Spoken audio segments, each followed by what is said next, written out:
The college football season begins this week, and I'm wearing a Marshall University shirt, hoping my thundering herd can make some noise in our first season in the Sun Belt Conference.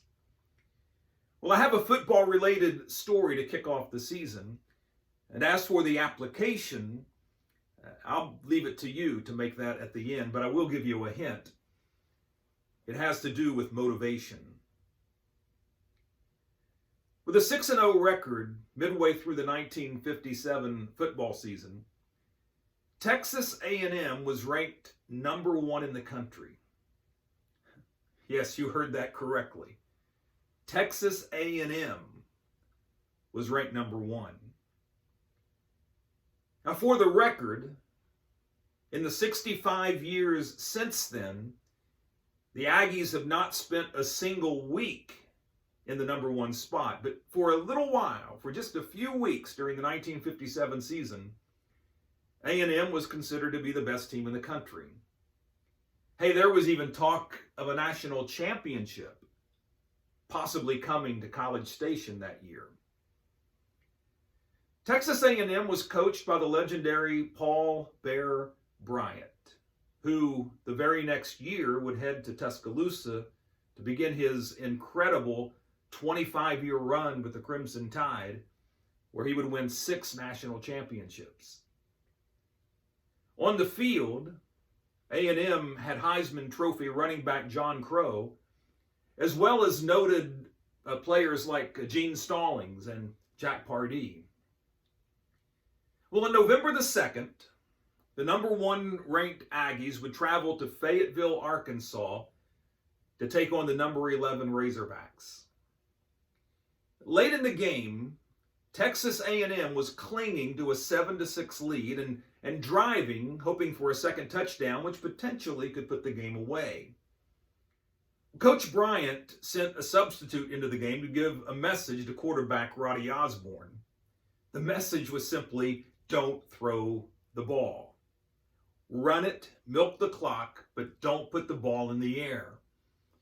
And so Osborne called a rollout, thinking that a slow developing play would run off more of the clock. But when he rolled out, Osborne saw a receiver wide open in the end zone. And as Osborne would later say, when I saw him that wide open, I just couldn't help myself. I had to throw it. Well, you probably know what happened. An Arkansas defender, Donnie Horton, who was also a sprinter on the track team, stepped in front of the receiver and intercepted the pass. Horton, known for his blazing speed, had nothing but 100 yards of green grass in front of him and visions of a major upset over the top-ranked team. As he was sprinting down the sideline, apparently going for the go-ahead score, something amazing happened. A streaking blur came flashing toward him. It was quarterback Roddy Horton, a man who was relatively slow of foot, certainly not known for his speed. But he was running like a madman. And amazingly, to everyone's astonishment, he was able to catch up with this speedy Horton, and he brought him down at the Aggie 27-yard line, making what turned out to be a game-saving tackle.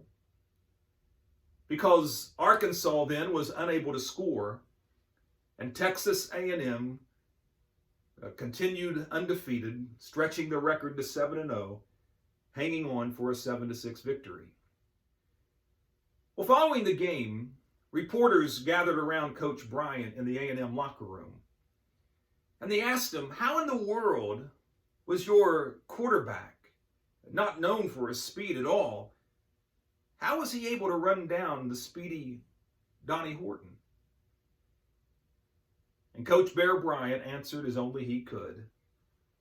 He said, well, Donnie Horton was only running for a touchdown, but Roddy Osborne was running for his life. Thank you for watching, and be kind.